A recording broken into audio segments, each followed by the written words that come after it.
그런데 여기서 미국이 반대로 움직이고 있습니다. 사실 우리가 주목해야 될 거는 미국의 움직임이라고 저는 개인적으로 생각을 해요. 그래서 제도권으로 계속 지금 개입을 하고 있죠.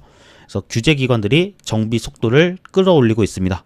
그리고 현실을 인정을 하고 있죠. ETF뿐만 아니라 RWA라던가 그 다음에 지니어스법이라던가 이런 걸 통해서 제도권으로 편입시키려고 하고 있습니다. 그리고 가이드라인을 설정하고 룰북 제정을 도입을 하고 있죠. 그래서 위원회끼리 이 상품자산협의회, 증권협의회와 같이 이렇게 협의를 하면서 명확한 금융시장으로 오게끔 하려는 것입니다.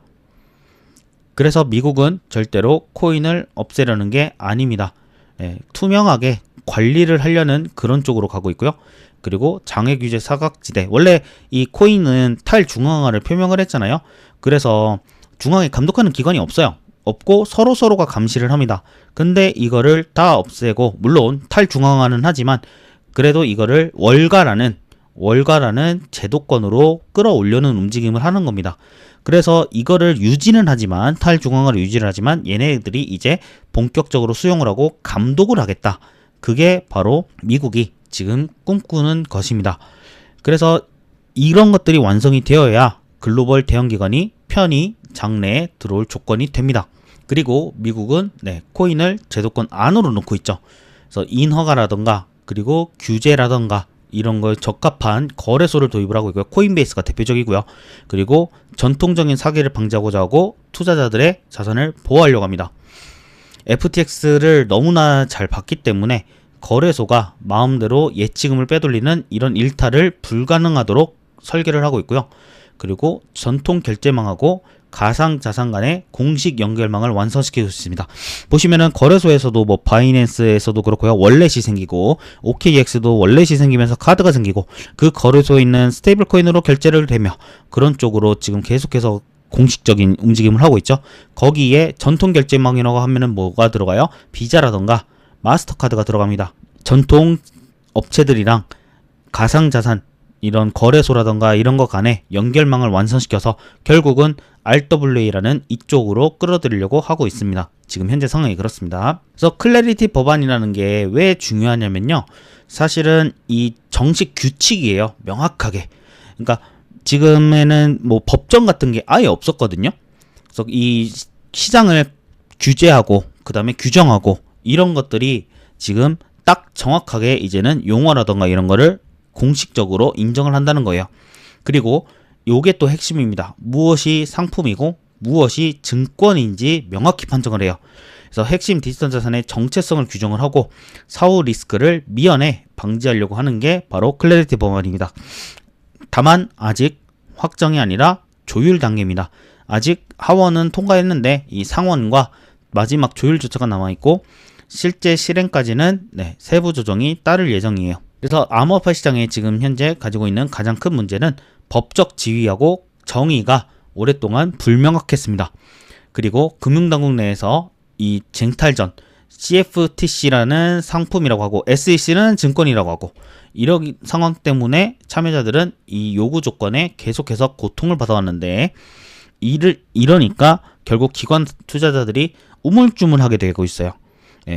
그래서 연기금이나 대학기금 등은 자본금 보호를 위해서 법적 리스크가 1%라도 있으면 절대로 참여할 수가 없게 됩니다. 이거를 해결을 하는 거고요.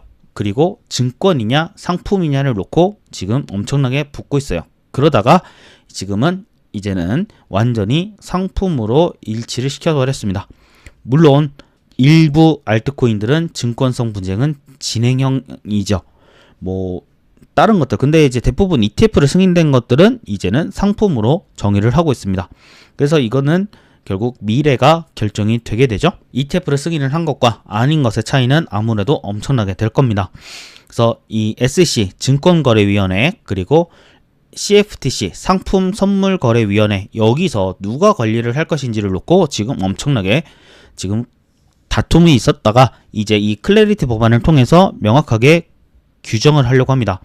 그래서 증권거래위원회는요, 전통 주식하고 회사채 시장의 수호자로서 이 투자자의 자격을 검증하고 이거를 가상자산에 인식하려고 합니다. 상품선물거래위원회는요, 금, 원유, 곡물 등 이런 파생 시장을 관할하고요. SEC 대비해서 실용적이고 기업 친화적인 태도를 유지를 합니다. 그래서 이 클래리티 입법 절차를 통해서 비트코인과 이더리움은 상품으로 가고요. 그 외에는 고유 성격에 따라서 SEC로 가는지 그리고 CFTC로 가는지 이거를 정하게 되고 있습니다. 그래서 이 클래리티는 코인 시장의 공식 룰북이라고 할 수가 있는데, 무정부 사태 아시죠? 정부가 없으면은 규제가 없어지고 그러면은 진짜 불법적인 게 물론 불법은 없지만은 진짜 좀 일탈이라던가 이런 게 되게 많아요. 근데 이거를 이제는 무정부 상태를 없애버리고 그리고 거래소, 브로커나 전문 딜러의 자격 기준을 확립시킵니다. 그래서 이를 통해서 거대한 주류 자금이 안착할 인프라를 만들려고 해요. 이거를 앞뒀으니 지금 강하게 조정을 받는 겁니다. 클래리티 법안이요. 그래서 이 법이 생기면 왜 기관이 움직이냐면요. 기관은 컴플라이언스가 핵심입니다. 뭐냐면 이 불법 여부를 회피할 수 있는 이런 기준이 필요합니다. 그리고 처벌 위험 제거에 따르는 이런 유입 가능성이 있고요. 또한 체계적인 서비스의 설계가 출발을 하게 됩니다. 그래서 가상자산을 맡아 보관하고 대출을 해주는 이런 하부 서비스들이 제도권 위에서 합법적으로 고안될 여지가 커집니다. 그래서 기관은 절대로 불확실한 시장에 못 들어옵니다. 그래서 연기금, 은행, 운용사가 절대로 수탁자 책임이 있고요. 그래서 이 근거 법안이 미비하면은 승인을 할 수가 없어요. 근데 클래리티 법안은 이를 정해주죠. 그러면 얘네들이 들어올 수가 있습니다. 그리고 이 법적 그래서 리스크가 있습니다. 사실은.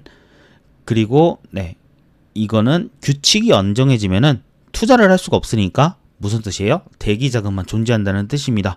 사들이고 싶어도 규정 불가라는 게 있으면 절대로 자본은 들어올 수가 없습니다. 이렇게 문을 닫고 있는 상태라는 거죠. 그래서 이 규제는 저는 알기로는 이 규제는 미국이 제도권으로 들이기 위해서 하는 걸로 알고 있습니다. 그래서 이 나쁜 규제는 당연히 치명적 악재겠지만 투명함을 정의하는 이런 예측 가능한 규제는 호재입니다. 이 선만 지키면 합법적으로 할 수가 있다. 이렇기 때문에 호재로 여기고 매수세가 들어오게 되는 거죠. 그래서 이 규제의 핵심은 규율을 통해서 이 판을 재조정하려고 합니다.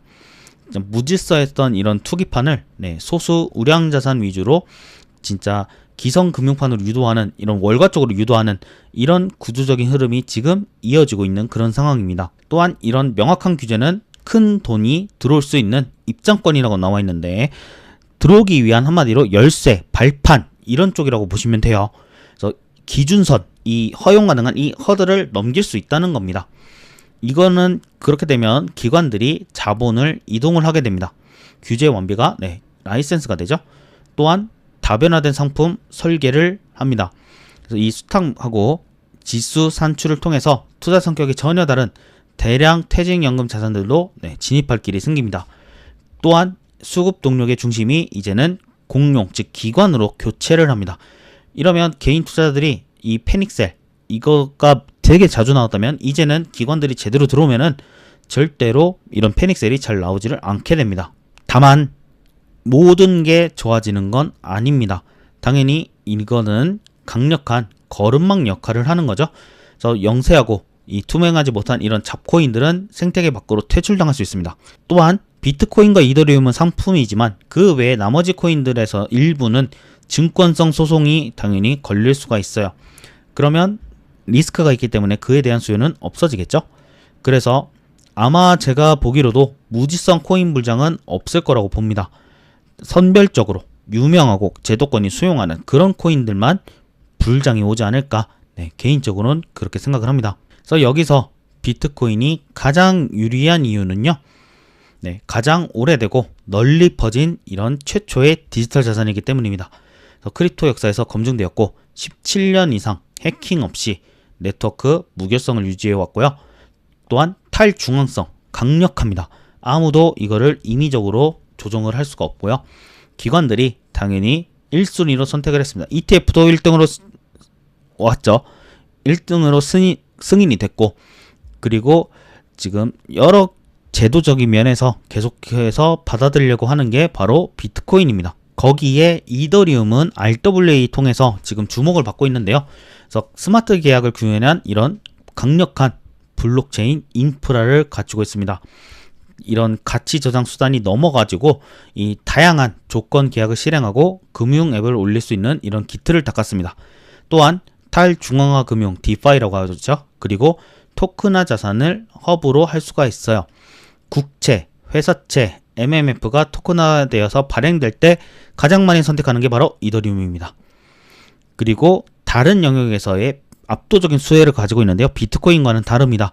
그래서 이더리움은 이 제도권 금융이 블록체인 인프라 기술을 이식할 때 고르는 핵심 OS 역할을 담당하고요. 비트코인은 안정 쪽으로 담당을 하게 됩니다. 다만 여기서 스테이블 코인은 따로 분류해서 봐야 되는데, 달러 기반의 스테이블 코인은 1대1 패깅은 되는 결제 수단이 되죠.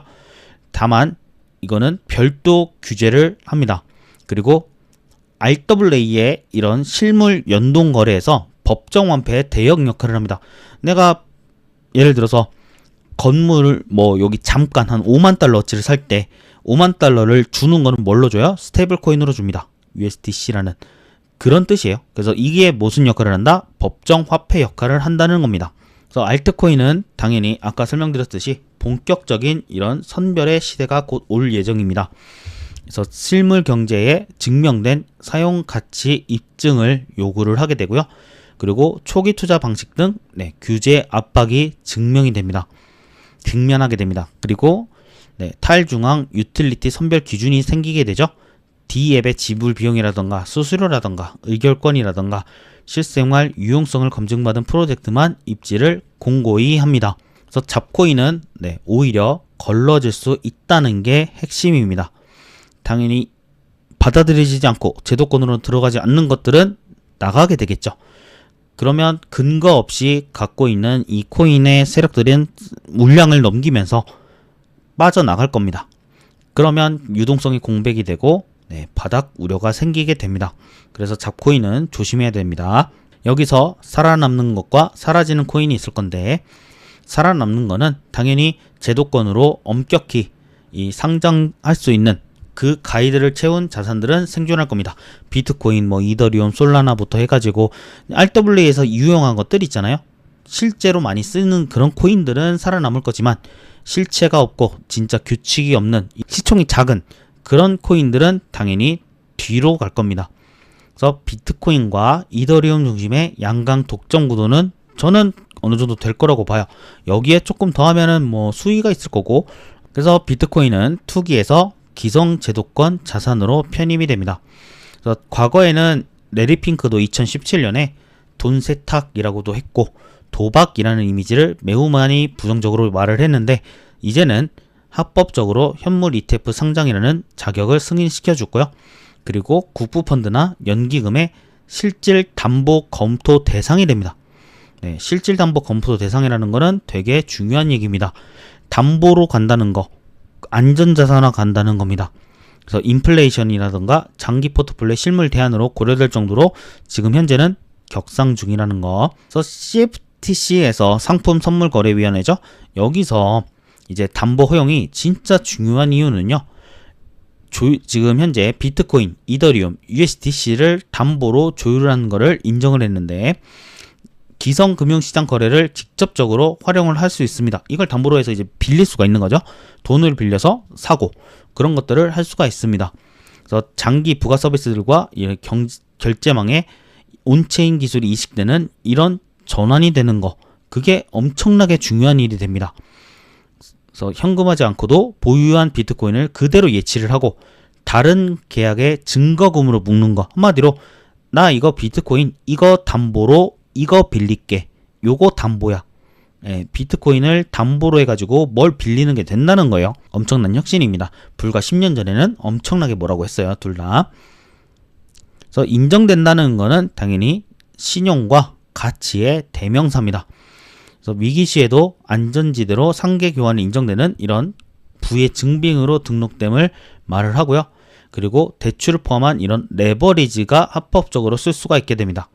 또한 이 기성 결제망 하부 시스템과의 완벽한 융합이라고 하는데, 전통 이 월가들이 하는 은행 수택 계좌와 온체인 정보가 기술적으로 실시간으로 검증되는 일체화를 시키게 됩니다.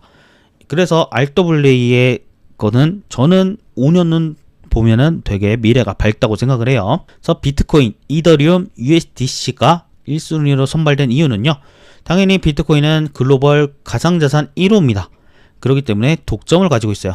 이더리움은 스마트 계약을 활용하는 블록체인 대표적인 뼈대입니다. 대표적으로 RWA의 한 40%인가 50%가 이더리움 네트워크 내부에서 이루어지고 있습니다. 그리고 USDC는 여기에 스테이블 코인 중에 최근에 테더를 앞서고 있는 그런 엄청난 스테이블 코인 발행사입니다. 그래서 달러 결제에 완벽한 기성 대체 디지털 통화가 바로 USDC입니다. 여기서 이제 파생 상품 시장이 왜 중요한가라고 나오냐면 현물 시장 대비해서 수배에 달합니다. 그리고 기관 투자자들이 위험 해지 수단을 합니다. 예를 들어 현물은 매집을 하고요. 현물은 매집을 해요. 그리고 위에선 뭐를 해요? 숏을 칩니다. 숏을 치면서 해칭을 시킵니다. 그게 파생상품 시장에서 하는 중요성이에요. 그래서 기관들이 파생상품 시장을 잘 씁니다. 그리고 최종적으로 공정시세를 도출하는 동력이 됩니다. 가격 발견 기능이 완성된다고 하죠. 그래서 진짜 큰 돈은요, 파생시장에 있습니다. 현물도 물론 중요하죠. 현물도 중요하지만 파생시장이 매우 중요합니다. 비트코인은 파생시장이 엄청나게 크죠. 현물시장의 7, 8배니까요. 최소. 그래서 규제된 이런 기성거래망을 지향합니다. 하려고 한다는 거예요. 그래서 미국은 왜 이거를 노리냐면은 당연히 자국 중심으로 하려고 그렇습니다. 이 크립토 거래 통제권을 월가 중심으로 탈환하려고 합니다. 또한 북한과 이란과 같은 미등록 자금 세탁이라던가 규제 우회를 막으려고 합니다. 그래서 이 흐름을 CME라던가 연방이라던가 연방수사라던가 이 CME 쪽으로 통폐합해서 완전자산망으로 승인받길 바라고 있고요. 그리고 달러 금융 헤게모니의 다음 거점으로 정립하려고 하고 있습니다. 또한 해외에 나간 거래를 미국으로 다시 귀환시키려고 하고 있어요. 과거에는 뭐 해외에 여기저기서 스테이블 코인들 쓰고 막 그러잖아요. 그리고 스테이블 코인 안 쓰더라도 이제 막 거래가 되고 있는 것들을 스테이블 코인으로 지금 엄청나게 쓰고 있죠. 그러면 그 자금들이 전부 다 미국으로 오는 거예요. 또한 진짜 조세 피난처 기반 기업들이 이런 파생 계약들을 되게 많이 했는데 이거를 감시할 수 있게 됐고요. 그리고 이 시카고 상호거래소라든가 이런 거래소 중심의 준법 시스템을 육성해서 시장을 자국으로, 한마디로 아르헨티나에서도 스테이블코인 많이 쓰고 나이지리아에서도 많이 쓰고 베네수엘라도 많이 써요. 그러면 이들이 뭘로 써요? 스테이블코인으로 씁니다. 스테이블코인은 뭐예요? 미국 달러를 1대1로 패깅한 겁니다. 그러면서 이 인프라를 확대시키려고 하는 것도 있고요. 그리고 거래 안정성을 또한 확정 지으려고 하는, 더 만들어 나가려고 하는 그런 이유도 있습니다. 그래서 제도권 공인거래소의 시대는 곧 머지않아 도래하지 않을까 개인적으로 생각을 합니다. 라이센스 허가를 필요한 이런 재편 가능성이 있고요. 실명 확인이라던가 자산 격리 보관은 의무화될 거고, 또한 무법이라던가 의회 거래소들이 자정 압력은 당연히 올라갈 겁니다. 블로그에도 올렸죠. 지금 춘천에서 한번 저를 요청을 하셔서 갔었고 되게 자주 있었어요. 근데 제가 다는 못 올렸습니다. 회원 만나서 뭐 잠실에서도 최근에 만났고요. 지난주에서 잠실역에서 지금 한 분 만나서 같이 밥 먹으면서 하나하나 또 설명을 드렸고, 그리고 또 판교도 갔어요. 판교 가가지고 같이 이야기 나누면서 빵도 얻어 먹고 그랬던 시간을 가졌습니다. 그래서 이런 케어 뭐 받고 싶으신 분들 계시면 저한테 언제든지 연락해 주시면 제가 최대한 시간 내서 해드리도록 하겠습니다. 오늘 말고 내일은 아니고요. 이번 주 금요일 날에도 한 분 더 만나기로 되어 있습니다. 한 분, 이제 그분은 저한테 그 나노미 사이트에서 그거 RWA 그래비티 사용법을 배우신 분인데요. 그분이 좀 아직 모르겠다고 저한테 좀 도움 요청이 있어가지고 청량리에서 만나기로 했어요. 그분이 제천에 사시거든요. 사실 제가 제천을 갈까 했는데 좀 부담스러워 하시더라고요. 그래서 서울까지 오시겠다고 하셔서 서울에서 만나 뵈서 알려드리도록 하려고 합니다. 그래서 이런 거 항상 한 명 한 명 저는 최대한 도와드리려고 하고 있습니다. 궁금한 거 있으시면 언제든지 연락 주시고